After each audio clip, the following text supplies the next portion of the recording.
foot marker. Paa talaga to eh. Ayan o, mga handlers. Tapos ito, first head,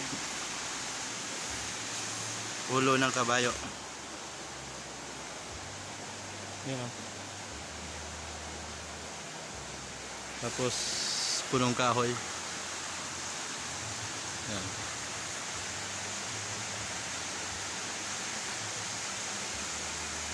Ulo ng kabayo. Yan. Tsaka foot marker. Yan.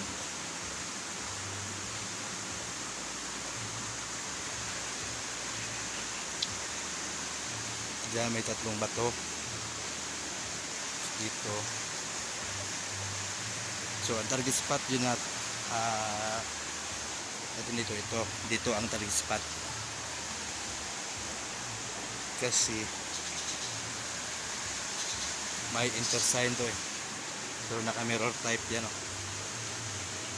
1, 2, 3. Ito ang intersign. Papunta dyan.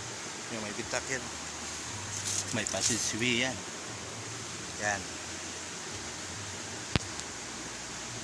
May passageway yan. Papunta dyan. Tapos nakalak dito. Yan. Remove tong bato na to. Kasi naka-stopper yan eh. Ito naka-stopper. Ito nga bato. Tapos sa ilalim nito nga bato may naka-C. Yan o. So opening tong bato, stopper lang to. Itong bato naman parang liter D. Alam natin itong man-made to kasi yung tabas ng bato, yun yung korte ng bato. Yun. Yan. Talagang man-made. Lalo na yan. Paa. Yun o. Yan. Legit sign.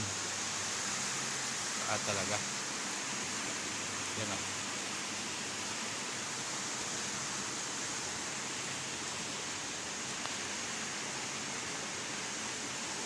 Yan.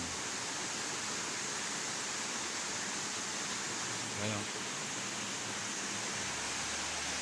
Horse head. Yan ang target natin.